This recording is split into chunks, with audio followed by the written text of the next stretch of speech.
semua ocehan mereka berdua ini terdengar seperti rengekan karena nggak pernah diajak ke istana oleh Presiden Jokowi, nggak dikasih jabatan. Emang bisa apa kok minta jabatan? Emangnya sanggup kerja sekeras Presiden Jokowi?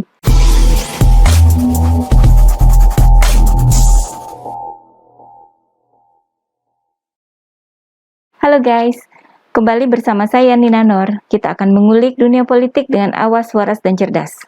Masih terkait soal Cak Nun, yang katanya kesambet lalu menyebut Presiden Jokowi sebagai Fir'aun. Kemarin saya menonton sebuah video dari seorang aktivis 98 yang ngobrol-ngobrol soal Cak Nun. Aktivis 98 ini bernama Wowo Hesti Prabowo. Bagaimana kelakuan Cak Nun di zaman Soeharto dibongkar habis-habisan. Misalnya, soal kedekatan Cak Nun dengan Soeharto, bahwa Cak Nun itu seolah-olah mengkritik pemerintah di zaman itu. Tapi itu sebenarnya hanya pesanan. Yang dikritik itu hanya selevel menteri. Sedangkan untuk Soeharto sendiri, Cak Nun tidak berani memberikan kritik. Cak Nun juga diminta oleh Wowo untuk mengingat bagaimana pemilu di era Soeharto, yang sudah ada hasil siapa presidennya, padahal pemilunya belum berjalan. Dan Cak Nun disebut sebagai bagian dari itu. Cak Nun bahkan didesak untuk mengakuinya, termasuk untuk jujur mengakui antara Soeharto dan Presiden Jokowi siapa yang lebih mirip Fir'aun.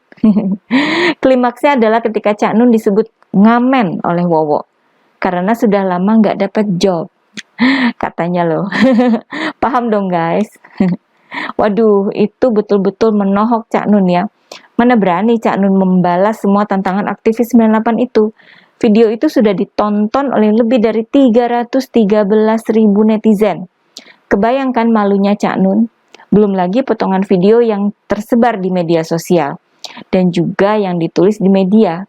Bisa-bisa sudah 1,5 jutaan orang yang sudah mengetahuinya.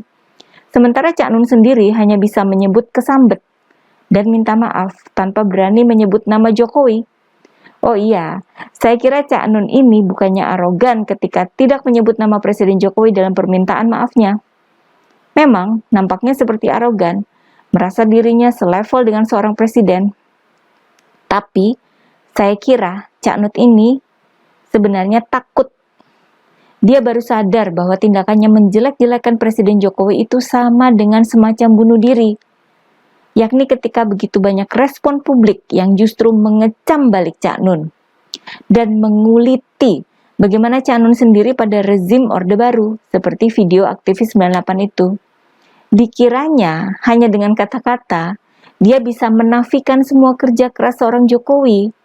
Jadi kelakuan Cak Nun ini tipikal ya, sama dengan umumnya kelakuan para lawan politik Presiden Jokowi yang hanya bisa ngomong, belagak mengecam kinerja Presiden Jokowi, padahal mereka sendiri tidak punya kontribusi dalam pembangunan bangsa dan negara ini.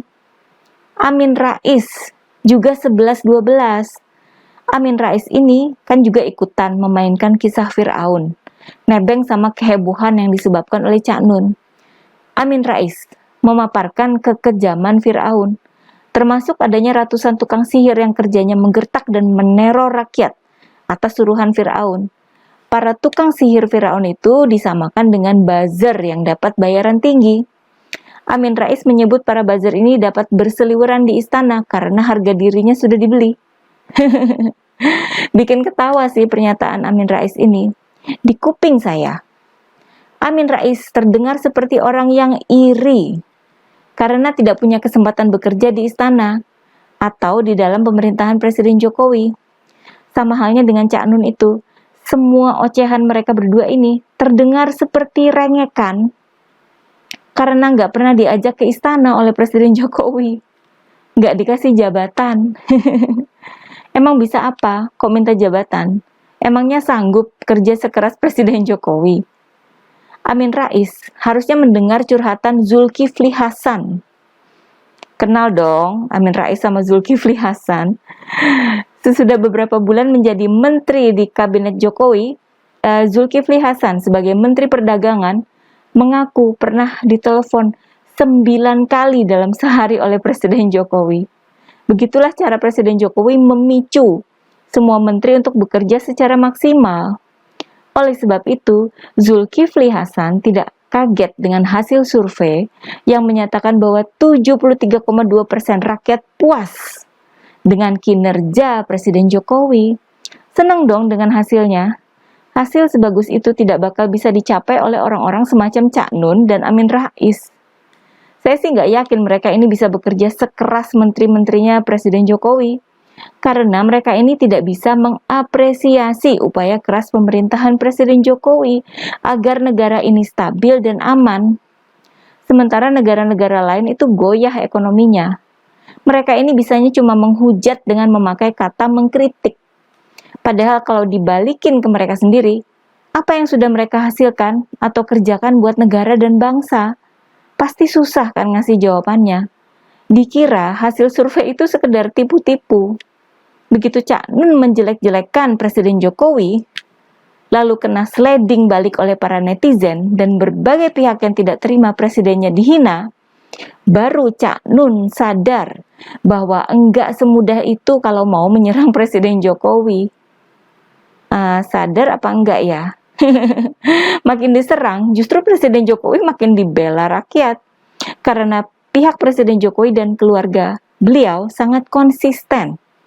Tidak pernah membalas berbagai serangan dari lawan politiknya.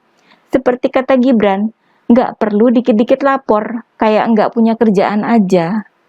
Toh pihak keluarga tidak ada yang tersinggung, semua santai aja. Apalagi bapak saya. Dari dulu sering dibully, diejek, dikatain PKI, pelongo-pelongo. Ini saya malah bingung, kenapa ya? Ada Jokowi mumi. Nggak tahu ini minta diawetkan atau apa. Nggak, tapi ini apa? Selama bapak saya jadi wali kota, jadi gubernur, dan sekarang jadi presiden, memang kritik-kritik, hujatan-hujatan itu memang selalu ada ya. Dan itu saya dan keluarga menanggapi itu dengan biasa sih. Jadi...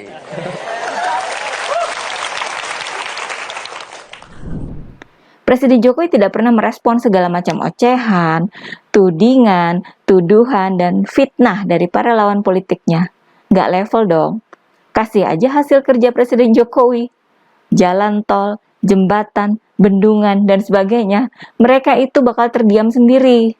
Nanti sembunyi dulu. Cari-cari kata-kata lain buat menyerang Presiden Jokowi. Ya tetap saja, nggak bakalan mendapat tanggapan dari Presiden Jokowi.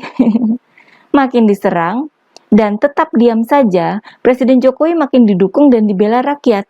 Kemanapun beliau pergi, sambutan rakyat selalu sama, selalu riuh, selalu dielu-elukan, selalu rame, selalu dikejar-kejar dan dikerubuti rakyat.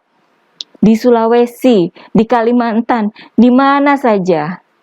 Sedangkan mereka yang menyerang, seperti Cak Nun dan Amin Rais, malah makin tidak mendapat simpati dari publik. Makin terbongkar kebusukan dan borok-boroknya, makin tidak disukai publik. Sementara di seberangnya, Presiden Jokowi makin kuat posisinya secara politis, makin kuat untuk menjadi kingmaker buat 2024. Sehingga siapapun capres yang didukung oleh Jokowi, potensinya untuk menang amat sangat besar. Jadi Presiden Jokowi dong yang menang. Tanpa perlu membalas serangan Cak Nun dan Amin Rais. Presiden Jokowi menang. Kecele dong ya, Cak Nun dan Amin Rais. Oke guys, jangan lupa like-nya dan subscribe channel Seaworld TV ya. Kura-kura emang juara.